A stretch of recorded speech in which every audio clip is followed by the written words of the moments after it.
প্রশাসন দিয়ে নিরপেক্ষ নির্বাচন হওয়া সম্ভব নয়। আমাদের স্বরাষ্ট্র উপদেষ্টা মহোদয় বারবার বলছেন আমরা নির্বাচনের জন্য প্রস্তুত।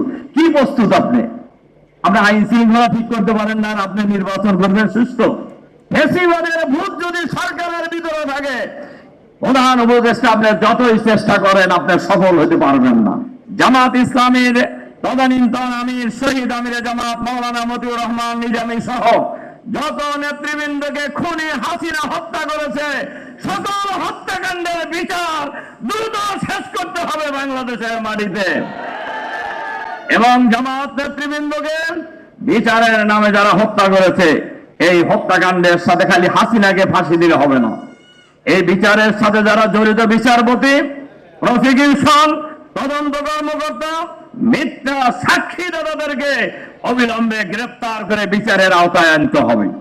তার কারণ এরা খুনি, খুনিদের কোনো ক্ষমা নাই। সরকারের কাছে বলবো, সরকারের ভিতরে বাইরে যে ফ্যাসিবাদের দোসর আছে তাদেরকে অবিলম্বে চিহ্নিত করতে হবে, গ্রেফতার করতে হবে, এবং না হইলে সরকার সফল হতে পারবে না। ফ্যাসিবাদের ভূত যদি সরকারের ভিতরে থাকে, প্রধান উপদেষ্টা আপনি যতই চেষ্টা করেন আপনি সফল হতে পারবেন না। কাজে ফ্যাসিবাদের ভূত আপনার আশেপাশ থেকে সরাতে হবে।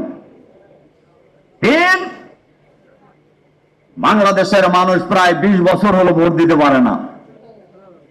ভোট, মানুষের ভোটাধিকার নিশ্চিত করতে হবে। এজন্য দুটো জিনিস খুবই প্রয়োজন।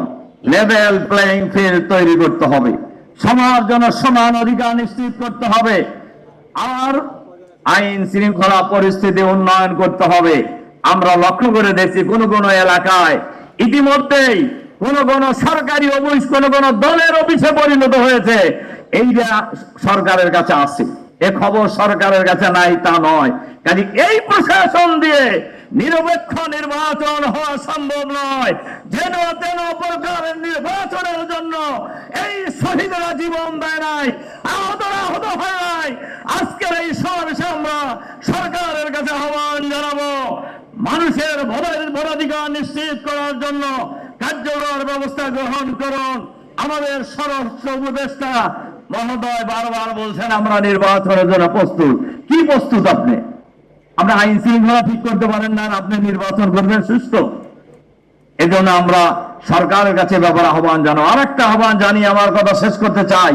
জামাত শুরু থেকে বলে এসেছে, শহীদ পরিবারের প্রত্যেক পরিবার থেকে যোগ্যতা অনুযায়ী একজন করে সদস্যকে সরকারি চাকরিতে নিয়োগ করতে হবে। আপনার এসির গ্যাসের সমাধান হলো SGS ও CNS সার্টিফাইড ফোরন রেফ্রিজারেন্ট গ্যাস, যার বিশুদ্ধতা 99.98%। ফোরন, শান্তি যেখানে, নিঃশ্বাসে। আর আহতদের এই সরকারের দায়িত্ব হলো তাদের পুনর্বাসন করা, যাদের রক্তের বিনিময়ে, যাদের জীবনের বিনিময়ে আমরা নতুন বাংলাদেশ পেয়েছি।